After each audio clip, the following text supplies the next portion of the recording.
할렐루야. 오늘 이 예배 가운데도 이 찬양의 고백처럼 우리를 대속하신 예수 그리스도의 십자가의 은혜와 사랑이 흘러넘치는 줄로 믿습니다. 남녘에서는 벌써 봄꽃 소식이 들려오는데 한방눈도 내리고, 낮에는 외투 안 입고 다닐 만큼 따뜻한데 새벽에는 또 서리가 내리고 참 종잡을 수 없는 날씨인 것 같습니다. 일교차도 심하고 날씨의 변화도 되게 심하고 미세먼지도 많고, 여러분들 이 고르지 못한 일기 가운데서도 한결같은 믿음으로 사시면서 하나님이 강건케 하시는 귀한 은혜를 누리며 사시기를 주님의 이름으로 축원합니다. 변화되는 환경들, 여러 어려운 환경과 형편들이 있지만 그 가운데서 믿음을 잘 지켜나간다는 것이 그래서 소중하고 귀한 것 같습니다.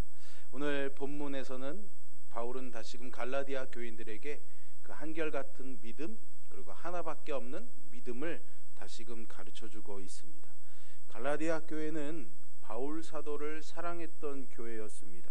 그리고 복음의 메시지에 반응하던 그런 교회였습니다. 그런데 유대인 거짓 교사들이 들어와서 순전한 복음에서 벗어나도록 그들을 미혹했던 것이죠. 그래서 오늘 본문의 20절에서 말하고 있는 것처럼 바울이 도대체 너희들이 복음을 받고 거듭난 그리스도인인지 이제 난 너무 의심이 간다라고 말할 정도로 이 갈라디아 교인들을 향해서 아주 강하게 말하고 있습니다. 그러면서 참 하나님의 자녀라면은 이러한 증거들이 있다라는 것을 세 가지를 설명해 주고 있는데요. 그 첫 번째가 하나님의 자녀는 하나님을 알고 또 하나님이 아는 사람이라는 것이죠. 우리가 안다는 것, 이것은 참 중요합니다. 우리가 이 자리에 왜 모여 있습니까? 하나님을 믿고 예수 그리스도를 믿기 때문이죠. 근데 이 믿음이라는 것이 알을 가지고 있어야지만 믿을 수가 있는 겁니다. 알아야 믿는 거지 무턱대고 믿으면은 그것은 진리 없는 그냥 맹신에 불과할 뿐이겠죠. 그래서 아는 문제는 참 중요합니다. 그래서 우리가 하나님을 잘 알아야지 됩니다. 근데 그 하나님을 아는 것을 성경에서는 하나님을 아는 것이지 하나님에 관해서 아는 것을 말하고 있지는 않습니다. 이것을 영어로 좀 유식하게 말하면 knowing God, 하나님을 아는 것이지 knowing about God, 하나님에 대해서 아는 것을 말하는 것이 아니다라는 거죠. 오늘 본문의 9절의 앞부분을 한번 보십시오. 이제는 너희가 하나님을 알 뿐 아니라 더욱이 하나님이 아신 바 되었거늘 이라고 말하면서 그 앞에 8절에서도 너희가 그때에는, 즉 교인이 신자가 되기 전에는 하나님을 알지 못했다라고 말합니다. 그러니 비기독교인들은 하나님을 알지 못하는 것이고 그리스도인들은 하나님을 아는 사람이다 라고 말할 수가 있습니다. 여기서의 알은 아까도 말씀드렸지만 경험적인 알미라는 것을 여러분들이 많은 설교에서 들으셨을 것입니다. 제가 문재인 대통령을 안다고 하는 것과 제 아내를 안다라고 하는 이 말 차이에 어떤 분명한 구분이 있다는 것을 여러분들이 잘 아실 겁니다. 오늘 본문에서 말하는 하나님을 안다라는 것은 마치 제가 제 아내를 아는 것처럼 우리가 하나님을 아는 것이다 라고 설명해 주고 있죠. 그러나 하나님의 자녀는 여기에서 그치지가 않습니다. 조금 더 정확하게 한 걸음 더 나아가서 표현하자면 사실은 우리가 하나님을 아는 것보다 하나님께서 우리를 아는 것이 먼저 있었다라는 것이죠. 그게 뭐가 중요한 문제냐, 서로 잘 알면 되는 거지 누가 먼저 아는 게 뭐가 중요한 문제일까라고 싶지만 우리가 하나님의 말씀을 읽어보면 읽어볼수록 이것은 아주 중요한 문제입니다. 왜냐하면 구원은 우리의 선택이기 전에 먼저 하나님의 선택이기 때문입니다. 그러기에 구원의 사건을 가리켜서 전적인 하나님의 은혜다라고 말합니다. 아마 우리가 먼저 하나님을 알고 선택한 것이라면은 사실은 어떻게 더 극단적으로 표현하자면 우리가 하나님에게 은혜를 베푼 겁니다. 하나님 좋은 분이네, 내가 당신 믿어주기로 했어, 네, 이런 셈이 된다라는 거죠.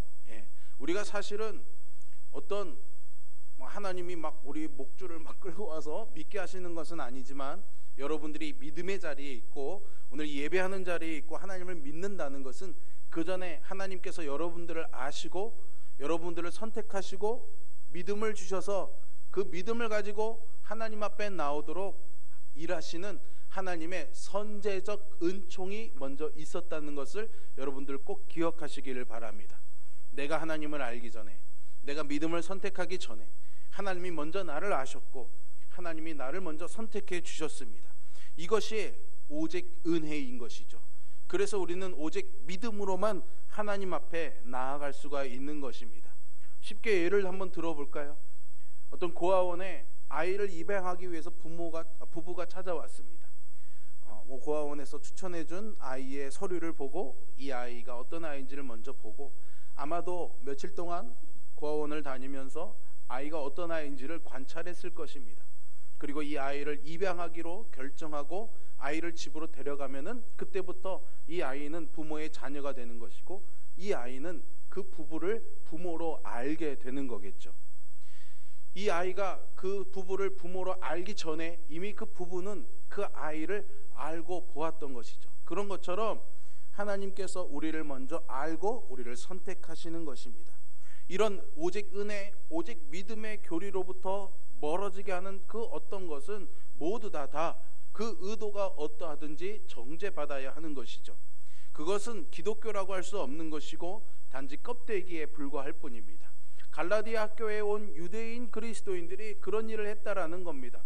오직 은혜, 오직 믿음이어야 되는데 마치 고상한 기독교인이 되기 위해서는 그 믿음 위에 무언가를 더해줘야 된다라는 것을 자꾸만 더하기를 했다라는 것이죠. 그래서 믿음과 할례였고 믿음과 율법의 선한 행위를 주장했던 것입니다. 오늘 우리는 어떻습니까? 우리에게도 믿음과 교양, 믿음과 상식, 믿음과 어떤 수준, 믿음과 성공, 믿음과 물질적인 부, 이와 같은 것들이 있지는 않습니까? 이런 것들이 알게 모르게 우리의 삶에, 우리의 머릿속과 생각과 삶의 태도에 자연스럽게 배어 있는 것을 보면은 깜짝깜짝 놀라게 됩니다. 여러분들이 가지고 있는 믿음에 붙는 그 어떤 것이 있다면은 그것을 우리의 삶에서 멀어지게 제거하지 않는 한 우리는 결코 은혜로 구원받는 이 기쁨을 누리지 못할 것이고 여전히 종의 자리에서 하나님을 섬길 뿐인 것입니다. 사랑하는 성도 여러분, 우리는 하나님의 자녀로 부름받았습니다. 종으로 부름받지 않았습니다. 그래서 하나님이 우리에게 요구하시는 것도 없습니다. 값없이 불러주시고 선택하신 것이죠. 그런데도 마치 나의 인격적 고매함이, 어떤 나의 지성이, 나의 도덕적 선함이, 어떤 나의 성공이, 성취가 마치 나의 구원과 관계가 있는 것처럼 그렇게 오해를 불러 일으킬 만한 태도를 우리가 가지지 않도록 주의해야 하겠습니다. 여러분과 저는 사실상 영원한 지옥의 형벌과 저주를 받아 마땅한 죄인들입니다. 그럼에도 불구하고 오직 은혜로 구원을 받은 것이죠. 내가 먼저 하나님 앞에 나왔기 때문이 아니라 하나님이 먼저 아시고 선택하셨기 때문임을 잊지 마시기를 바랍니다. 그러기에 기독교의 복음은 하나님의 은혜를 받는 것입니다.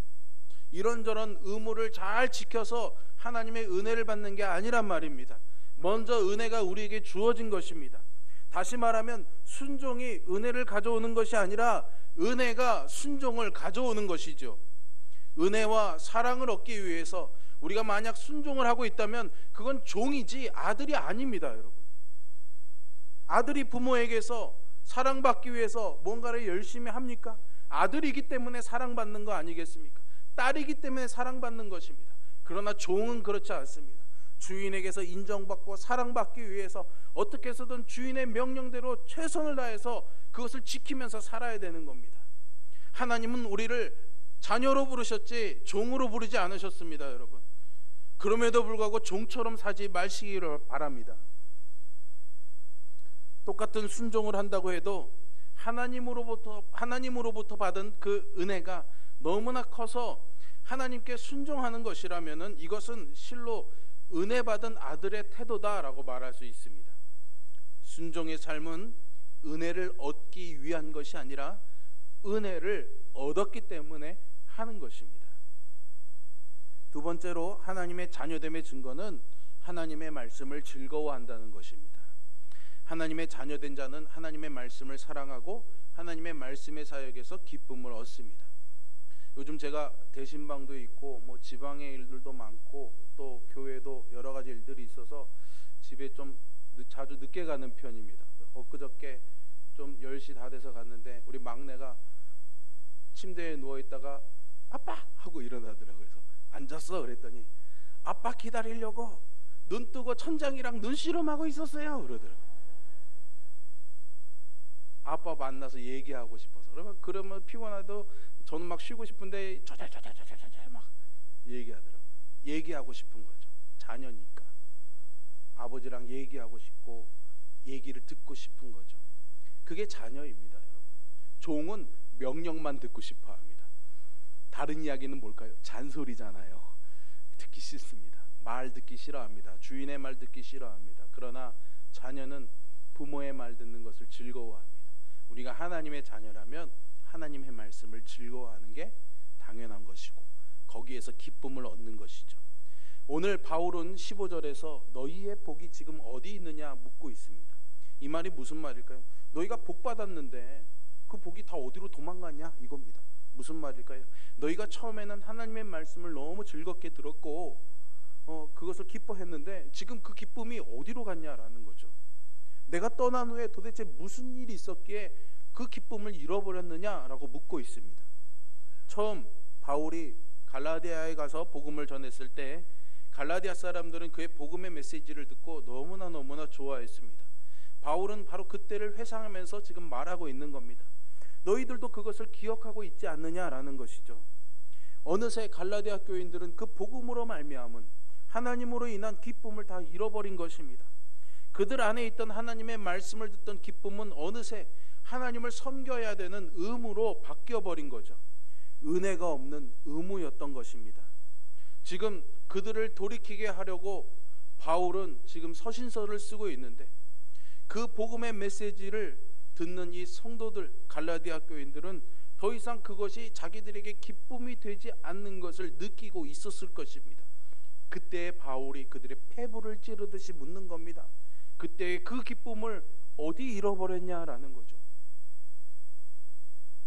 여기에서요, 바울과 갈라디아 교인들은 서로 잘 알고 있었던 내용이긴 하지만 후대에 우리는 도무지 알 수 없는 것이 하나 있는데요, 바로 13절에 언급하고 있는 육체의 약함입니다. 병이죠. 질병을 말하는 겁니다. 고린도후서 12장에서도 바울이 이것을 다시 한번 언급합니다. 육체의 가시라고 말이죠. 어쨌든 바울에게는 질병의 문제가 있었던 겁니다. 이것이 무엇이냐를 아직은 명확하게 알 수 있는 방법은 없습니다. 여러 가지 이야기가 있는데요. 다만 여기서 우리가 한 가지 유추해 볼 수 있는 것은 오늘 본문의 말씀을 보면 바울 사도가 처음 갈라디아로 가서 복음을 전하게 되었던 것이 바로 이 육체의 약함 때문이었다라는 거죠. 질병 때문에 더 이상 자기가 계획했던 전도 여행을 갈 수 없고 그 질병을 치료하기 좋은 곳인 갈라디아로 내려오게 되어서 갈라디아 교인들에게 복음을 전할 기회를 얻게 되었다라는 것입니다. 여기서 사도 바울의 병이 무엇이었냐라는 것은 사실 중요한 문제가 아닙니다. 더 중요한 것은 하나님께서 그 질병으로 말미암아 바울의 계획을 다른 방향으로 돌리셨다라는 거죠. 참 놀랍고 우리는 여기서 하나님의 섭리를 또한 보게 됩니다. 바울은 항상 전도 여행을 떠나면서 계획을 가지고 다녔습니다.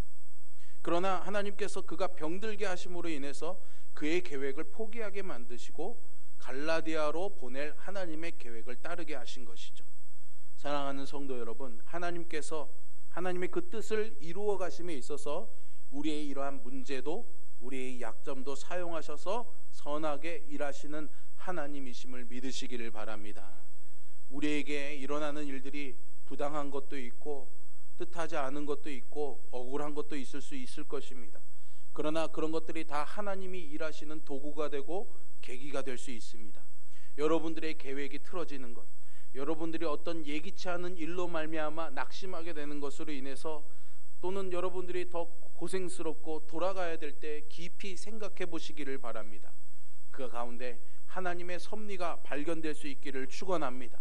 그리고 그것으로 인해서도 감사하실 수 있기를 바랍니다. 그것은 하나님께서 여러분들의 인생에서 뭔가 다른 일을 계획하시고 그 일로 여러분들을 데려가시려는 하나님의 또 다른 섭리입니다. 바로 갈라디아 사람들에게 그랬던 거죠. 그들은 말씀을 들을 준비가 되어 있었습니다. 바울은 그곳에 갈 계획이 없었지만 준비된 그들을 보시고 하나님께서 바울의 발걸음을 돌리시기 위해서 그에게 질병을 허락하셨던 거죠.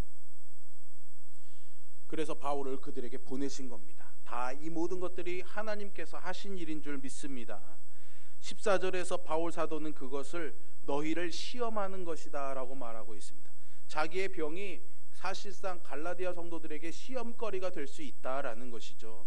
분명히 바울 사도가 가진 그 육체의 연약함, 질병의 문제는 갈라디아 사람들에게 시험거리가 될 수 있었습니다.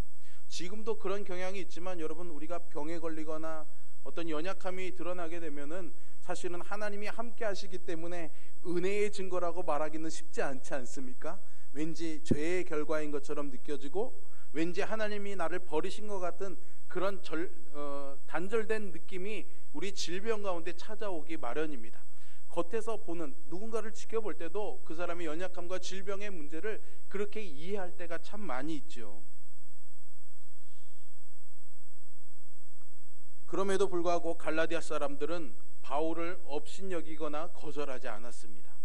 오히려 그를 하나님의 천사같이, 그를 그리스도 예수를 영접하듯이 대접했던 것이죠. 15절에서도 육체의 약함이 무엇인가에 대한 힌트가 잠깐 나오는데요, 갈라디아 사람들이 눈이라도 빼어 바울에게 주고 싶어 했다라고 바울이 추억하고 있습니다. 그래서 어떤 분은 눈을 빼어주고 싶은 갈라디아 교회 마음들을 보니 바울이 눈이 좀 안 좋았겠다, 그래서 그의 병이 안질이었을 것이다 라고 추측해 보기도 합니다. 여기서 눈을 빼어준다라는 표현은 정말로 눈이 안 좋아서 눈이라도 주고 싶은 마음이라고 할 수도 있겠지만 좀 비유적인 표현으로 받아들여야 될 것 같습니다. 자기의 생명을 주고서라도 돕고 싶다라는 그런 말이겠죠. 이 당시에는 그 눈을 빼어준다는 말이 지금 우리로 치면 뭐 간이라도 내어주고 싶다라는 그런 표현이랑 비슷한 겁니다. 그만큼 바울을 사랑했던 거죠.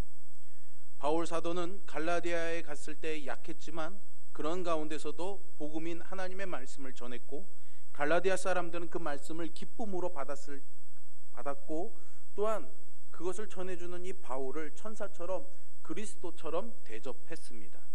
갈라디아 사람들이 이 바울 사도를 눈이라도 빼어줄 만큼 사랑했던 이유가 뭐겠습니까, 여러분? 저처럼 잘생겼기 때문일까요? 노래를 잘했기 때문일까요? 교인들을 데리고 놀러 잘 다녀서였을까요? 좋은 프로그램들을 가져왔기 때문일까요? 아닙니다. 단 하나의 이유밖에 없었습니다. 오직 하나님의 말씀 때문이었습니다. 그가 전하는 말씀 때문이었습니다. 여러분들 오해하지 말고 들으시기를 바랍니다. 목사와 성도의 관계는 이런 관계가 되어야 되는 겁니다. 말씀의 관계 안에 있어야 되는 거죠. 우리는 종종 목사와 성도가 아주 친한 인간적 관계도 중요하다라고 말합니다. 물론 그것이 나쁘지 않습니다. 필요하고 중요한 문제입니다. 그러나 그 인간적 친함이 하나님의 말씀에 토대를 한 관계 아래에서 이루어지지 않는다면 그것은 아무런 의미가 없는 것입니다.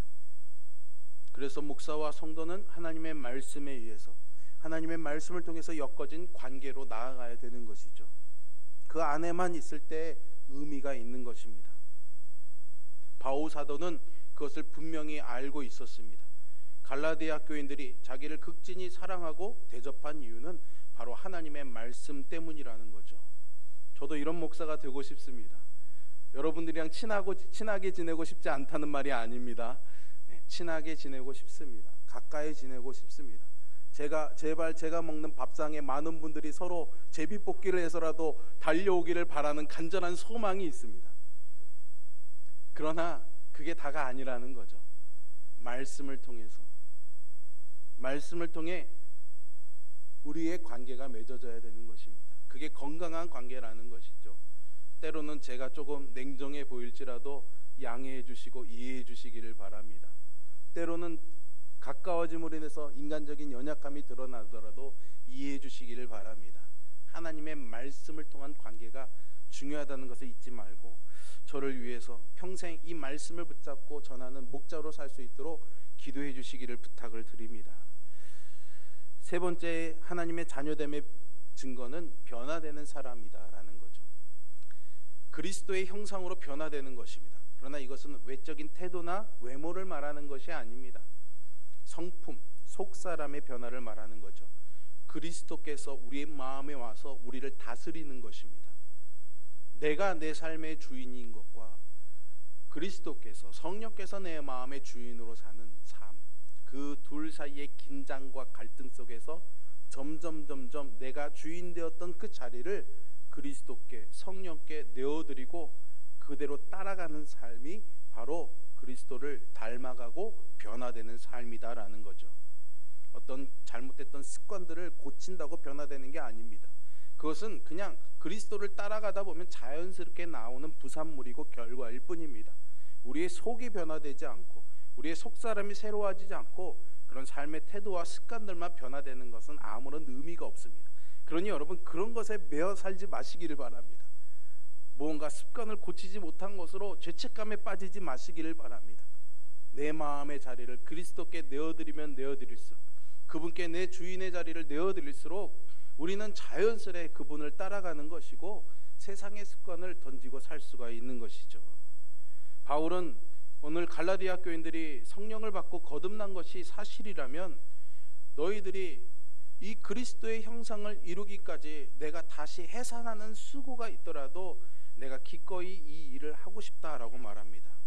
그런데 우리가 궁금해하는 것은 과연 예수 믿는 사람들의 변화가 과연 어떻게 이루어지느냐라는 거죠. 갑자기 하나님이 오셔서 막 내 마음에 막 천둥 번개치면서 말씀하시고 그러시는 건지, 아니면 어디 기도원에 들어가거나 어디 무슨 성경학교에 들어가거나 어떤 수련원에 들어가서 연단을 받고 훈련을 받고 나와야 되는 것인지 사실은 명확하지가 않습니다. 그러나 분명한 것 하나는 하나님께서 우리 안에 직접 일하실 수는 있지만은 대부분은 사람을 통해서 하나님이 일하신다는 사실이죠. 여러분들이 신앙을 어떻게 배웠는지를 한번 생각해 보십시오. 하나님이 어느 날 꿈에 나타나서 기도는 이렇게 해야 된다, 11조 생활은 잘해야 된다, 꿈에서 말씀하십니까? 그렇지 않습니다. 교회 공동체에 다니면서 나보다 먼저 신앙생활한 분들, 목사님, 또 교회 직분자들에게서 기도는 어떻게 하는지, 신앙생활을 어떻게 하는지 직접 듣거나 혹은 보거나 그렇게 바라보면서 하나하나 배워가는 거겠죠. 사람을 통해서 우리의 신앙에 도움을 받습니다. 그래서 교회에 목사가 있고 교사가 있고 직분자가 있는 것이 중요한 것이죠. 그런 교회 지도자들을 세우는 것은 교회의 어떤 조직을 운영하거나 경영을 위해 필요한 것이 아닙니다. 바로 성도들의 영적 성숙을 위해서 필요한 겁니다. 직분자들도 이것을 잘 기억하고 자기에게 직분이 주어진 것은 이 목적임을 잊지 말아야 하겠습니다. 에베소서 4장 11절과 12절에서는 그래서 어떤 사람은 사도로, 어떤 사람은 선지자로, 어떤 사람은 복음을 전하는 자로, 어떤 사람은 교사와 목사로 세움을 받았는데 그 목적은 성도를 온전하게 하고 봉사의 일을 하게 하며 그리스도의 몸을 세우려 함이다라고 증거하고 있습니다. 다시 한번 말씀드립니다. 성도를 온전하게 하고 봉사의 일을 하고 그리스도의 몸을 세우려 함이다라고 말하고 있는 거죠. 이것을 우리가 놓치게 되면 교회는 교회로서의 의미를 잃어버리고 우리의 직분은 의미를 잃어버리는 것입니다. 이것이 없으면 우리 안에 신앙의 성숙이 일어나기보다는 겉으로 이 조직이 그냥 비대해지는 것만으로 성숙한다고 착각하며 살 수가 있는 것이죠.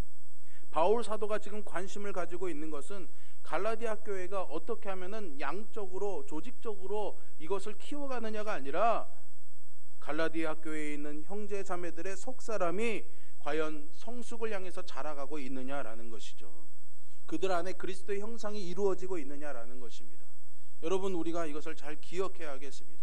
단지 교회가 커지고 사람이 많아지는 것이 우리의 성장을 말해주지 않습니다. 여러분, 신천지나 다른 이단들 가서 보세요. 거기도 사람이 개미떼같이 많이 모입니다. 그러면 그들도 성장하고 성숙해 나가는 겁니까? 그렇지 않잖아요. 거짓된 것에도 얼마든지 사람들은 모여들고 조직은 커질 수 있습니다. 그러나 생명력 있는 우리의 믿음의 공동체인 이 교회 안에 우리의 속사람이 새로워지지 않으면은 우리의 성장은 없는 거죠. 그것 없이 사람들이 모이고 그것 없이 외형이 성장해 나가는 것은 아무 의미가 없는 것입니다. 그러나 우리 속사람이 새로워질 때, 우리가 새로운 삶을 살아가게 될 때 그것을 통해 사람들이 모여들고 그것을 통해서 우리가 선한 영향력을 끼칠 수 있는 힘과 능력들이 더 생겨나게 될 줄로 믿습니다. 바울의 관심은 성도들의 속사람이 자라나는 것이었습니다. 그리스도의 형상이 그들 안에 이루어지는 것이죠. 그리고 하나님께서 그 일을 위해서 자기를 사용하신다는 것을 알고 있었습니다. 여러분, 임신부가 아이를 낳을 때가 다 되어서 나 이제 더 이상 힘들어서 못 견디겠다, 이 아이 안 낳을 거야, 이럴 수 있겠습니까? 그렇지 않잖아요. 이 아이를 낳다가 혹시 내가 죽게 된다고 할지라도 아마 그 어머니는 이 생명을 낳기 위해서 자기의 생명을 던져버릴 것입니다. 바울이 지금 내 생명을 주어서라도 여러분들 안에 그리스도의 형상이 이루어지는 것을 보는 것이 내 소원입니다 라고 말하고 있는 거죠. 왜 그럴까요? 그것이 그만큼 우리에게 중요한 것이기 때문입니다. 예수님을 믿는다고 우리가 하나님의 자녀라고 말한다면은 우리는 그리스도의 형상을 닮은 그런 하나님의 자녀로 자라가야 되는 겁니다. 그것이 우리 안에 있는 생명의 증거인 겁니다. 그냥 나 예수님 믿었어, 천국 가는 표 받았어, 확인 받았어, 그걸로 끝나는 거는 생명 없는 삶입니다. 여러분, 자라나야죠. 그리스도를 닮아가야죠. 하나님 나라에 들어갈 만한 자녀가 되기 위해서 우리가 성숙해 나가야죠. 이것은 자연스러운 것입니다. 여러분, 하나님의 자녀이기 때문에, 그분 안에 새롭게 태어났기 때문에 우리는 자라나야 하는 것입니다. 오늘 하나님의 자녀라면 바울이 제시하고 있는 이 하나님의 자녀됨의 증거들이 여러분들 안에 있는지 만약에 묻는다면 우리가 정직하게 대답해야 하겠습니다. 여러분들은 하나님을 아십니까? 하나님께서 먼저 나를 아셨고 나를 선택하시고 사랑하셨기에 내가 그 결과로 하나님을 알게 되었다는 사실을 인정하고 믿으십니까? 혹시 이것이 잘 믿어지지 않고 이해가 되지 않는다면은 우리의 지혜가 부족할 때 후히 주시고 꾸짖지 아니하시며 응답해 주시는 그 하나님 앞에 구하시기를 바랍니다. 나는 하나님을 알고 싶습니다. 하나님의 그 선택의 은혜들을 맛보고 싶습니다. 구하시기를 바랍니다. 여러분, 하나님의 말씀을 즐거워하십니까? 무엇이 지금 여러분들의 가장 큰 즐거움이고 가장 큰 기쁨이 되고 있습니까? 하나님의 말씀을 한번 맛보아서 그 맛을 다 알 수가 없습니다. 여러분, 음식 중에도요, 어떤 음식은 딱 먹어봤을 때 야, 진짜 맛있구나, 정말 맛있는 음식으로 인정되는 것들도 있습니다. 그렇지만 어떤 것들은 한참을 먹어야 그 맛을 알고 그것을 먹는 즐거움을 알게 되는 음식도 있죠. 제가 2011년에 서울에서만 살다가 춘천으로 처음 부목사로 왔습니다. 성도님들이 신방할 때마다 대부분 사주시는 게 닭갈비 아니면은 막국수였습니다. 닭갈비는 그래도 서울에서 많이 먹어보고 대학생 때 MT 와서도 많이 먹어봤는데 막국수는 참 생소했습니다. 저한테 도대체 이 집에 가면은 이 막국수가 정말 맛있다고 말하는 분이 있고 저 막국수집 가면 이 막국수가 정말 맛있다고 말하는데 제가 보기에는 둘 다 똑같은데 닝닝하고 네 맛도 내 맛도 아니고 설탕을 쳐야 겨우 먹을만 하던데 이게 무슨 맛인가 싶은 생각이 들더라고요. 그렇게 한 몇 년을 이렇게 신방 사역하다가 교회에 일이 있어서 오랫동안 지방을 많이 다녀야 되는 경우가 있었습니다. 몇 달을 그렇게 있다가 저녁에 늦게 이제 춘천에 들어오게 되는데 저녁을 해결하고 들어가려고 막국수를 하나 먹는데 눈물겹도록 맛있더라고요. 여러분, 너무 맛있더라고요. 그때 제가 알았습니다.